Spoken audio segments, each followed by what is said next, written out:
paripo ere number 2 wangu kuma youths. Ufana wangu uri kwere, chibva watotanga kutofamba weka. Vanhu vakuone, unoza clash yavo.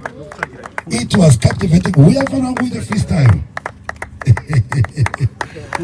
Unozia, it was captivating. Clash yavakaita munun'una makurukuto.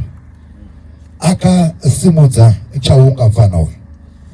Zvekuti mudhara chipa zavati aiwa zvaitwa nemuningina ndakazviona for 1 year vachabhadhara school fees yako.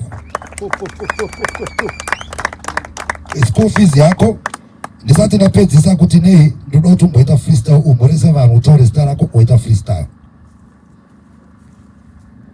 Kancho ndini munhu wacho so Namuka mwana stopa negezo meso I pray kuna chacha God bless my yaso kwa life yaka oma kungendu kumeka pazo iwondo ya puti iwondo ya white fro omukrapa msika ana moms wakatika kuvana kuma vangu vaserepa mshika shika asati mambo shanda wana kanzuru ya reka sakuda kutopira kune wacho katsika matrax sasa round geto ana sisi vedu vachina visa maputo sika ramba sakada iwondo ya kumaputo tiri kufura sora iwo vachisema mucho Oh,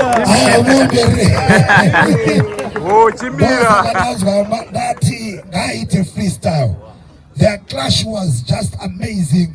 Lyrical content yacho nezera ravo zvakati netsa yanga ine udzamu. Zvokuti yakanetsa kuti twane number 1 ne number 2. But congratulations mkoma Ethina kumrati mumtabidze phone yake.